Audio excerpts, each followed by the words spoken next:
Hello, I'm Deanna DeCavries from Songwriting Lessons Online. So there are a lot of songs that are built on the basis of a 4-bar phrase of chords. So it might be 4 chords on a loop. Might be G, D, E minor, C or similar. And these chords go round and round. Maybe they go around the whole song, or maybe they go around for a section and get different 4 chords in another section. Maybe we get 2 4-bar phrases, make 8 bars. That can work really well. And there's a lot you can do with that type of musical foundation. But what else is there? Like, what other ways of thinking about building our songs and our chords are there that are not based on this idea of phrases of 4 bars or divisible by 4 bars? It's possible that there are a lot more songs that work this way than there might have been 20 or 30 years ago because of the way that music production tools have evolved and because of the fact that it's really become democratized, which is great. But it makes a loop section-y based approach very, very standard, sort of inclines us towards that. But what are our options for musical storytelling if we deliberately move away from that idea as a way of thinking about chords? And why might it be quite cool to write songs that do not work that way? If you've got the same 4 chords going round and round on piano or guitar, it's not that you can't or shouldn't write that way, but if a lot of your songs are that way, across a selection of songs in a set, might start to feel a bit samey. There are lots of things that we can do from an arrangement and playing point of view to keep it sounding varied, even if we're using the same chords, and it's not that you can't or shouldn't write that way, but it's quite nice to have some other options. One of the points of contrast that we've got at our disposal across a set of different songs is a slightly different approach to how we're using chords. And that's one of the things that's going to keep people interested. While there's a lot that we can do with melody and rhythm and lyric to create storytelling, it's nice to be able to rope the chords in to support what's happening in the lyric, to match that with musical storytelling. So I'm going to show you an example of that and then we'll talk about how that song succeeded. So, boys and girls, ladies and gentlemen, back in the 90s, there was a band called Ocean Colour Scene. And when I was first getting into music, this is a song that I really loved. And it hardly repeats a chord. It's got this whole little it travels through all these different chords, and the chords sound like what the words are saying. So to me, I really love that when a song does that. So we start off, it's in the key of D, and the song is aiming towards this very straight ahead, nice sing-along, chorusy section. Whoa, na, na, whoa, na, na. Nothing to scare the horses there. But we get there in this really interesting way. So we get this. Never saw it as a star. It's more a change of heart. So far so normal. Then we get the surprising F chord. Whoa, flat 3. Rapping on the windows. What's the words? Rapping on the windows, whistling down the chimney pot. Blowing up the dust in the room where I forgot I laid my plans in solid rock. We'll get on a whole adventure. Stepping through the door like a troubadour while I'm just an hour away. Now I've got to build. Looking at the trees out the roadside, acting like a holiday. That's not quite the words, but never mind. And then I'm calling this a pre-chorus, but maybe it is the chorus. You and I should ride the coast and wind up in our favorite coats just miles away. Roll a number, ride another song like Jimmy heard the day he caught the train. Whoa! And then we're up into our really nice release. So the chords are travelling around, they're not cycling through the same 4 and then returning, and they're matching what's happening. Never saw it as a star, it's more a change of heart. This gets your attention, da da da da da. And we've got this little chromatic movement here from the flat 3 chord to the E, which is a secondary dominant. I'm sure they probably weren't thinking these terms, they were just going for things they like the sound of, but technically that's what we call them.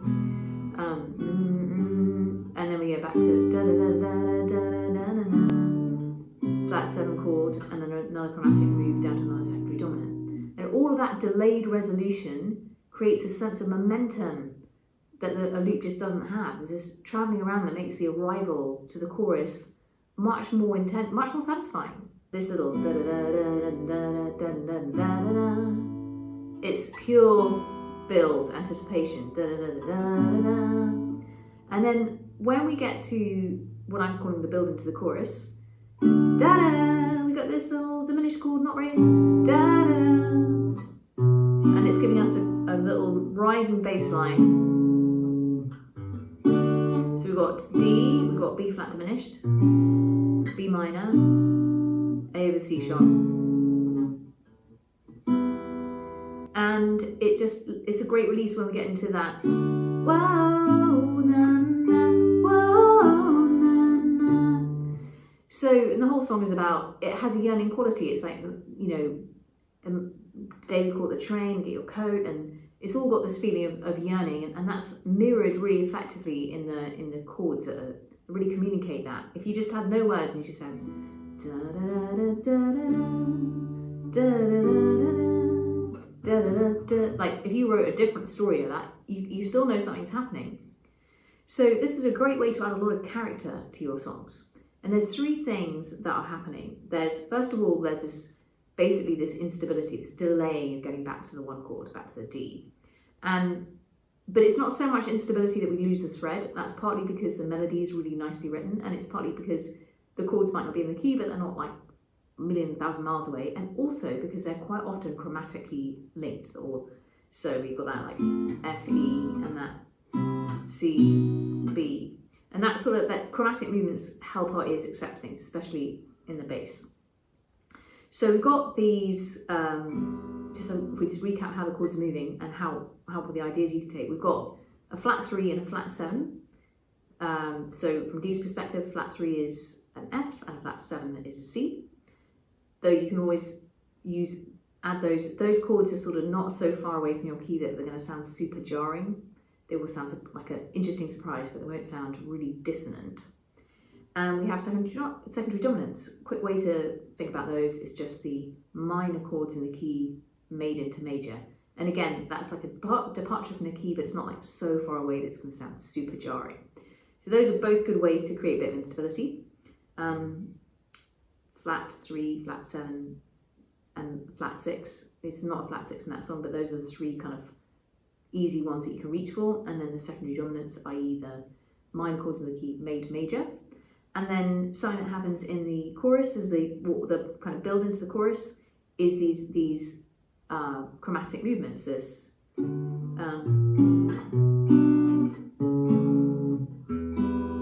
and using a diminished chord as a passing chord to connect two chords.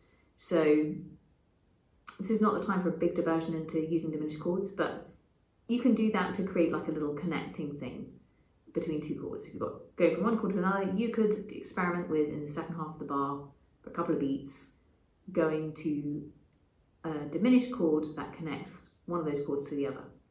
Quite often in the bass, that will usually sound good.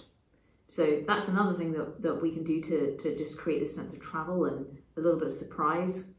And then the third thing, which works really well in this song, is the return to simplicity. When we finally get back into whoa, na, na, whoa, na, na, sounds and feels really, really great. And then we keep trucking on. Sipped another rum and coke, told a dirty joke, and off we go again. So 3 things you can do there. Create instability in the initial series of chords in a way that feels good with your melody. Good ways to do that, or chords that you can reach for without taking too many risks, are the flat degree chords, flat 3, flat 6, flat 7, and the secondary dominants, the major chords in the key, the minor chords in the key turn major. And then another thing you can do is stick in the occasional diminished chord when it's connecting 2 other chords. And then the third thing is, after you've done all that, return to simplicity with some very satisfying turnaround that's very diatonic. So have a crack at that. Even if you just swap out 1 or 2 chords in a progression you already have, and you add something in the second half of the bar that's drawn from that, can get some really nice effects, and you can get some great sounding, interesting, cool chord progressions doing that. Definitely also check out the original version, Ocean Colour Scene, The Day We Caught the Train. You don't need to abandon 4-chord loops or song structures that are divisible by 4 in terms of the number of bars, like 8, 16, etc., or 2-bar turnarounds. They're very effective, they work really well, but it might be quite nice to explore a little bit more widely. And if any of your progressions are feeling a bit static, you can think about, where do I want to travel? And perhaps I'm going to arrive at the same chord, but maybe I'm just going to take 8 bars to get there instead, and I'm going to go some other places on the way. So you can experiment with that in mind. Even small differences can create a big change in how something ends up feeling, and small adjustments can really give you a feeling of movement. When we had the secondary dominant B, it went back to the E minor, so it was making use of it. It was being used in a dominant type of way. So you can do a little temporary move to secondary dominant and what would be its tonic before going back to your own proper tonic. You make the listener wait a little bit for the home chord, and that creates a sense of forward momentum, and that keeps people engaged. So if I had a standard chord progression, C, A minor, F, G, and I wanted to travel a little bit more before going back to C, I could go to B flat. It's not so far away that it scares the horses, but it's a bit different. And then I've gone to G, and now when I get back to C, it feels kind of satisfying. It feels totally different than when I just went C, A minor, F, G.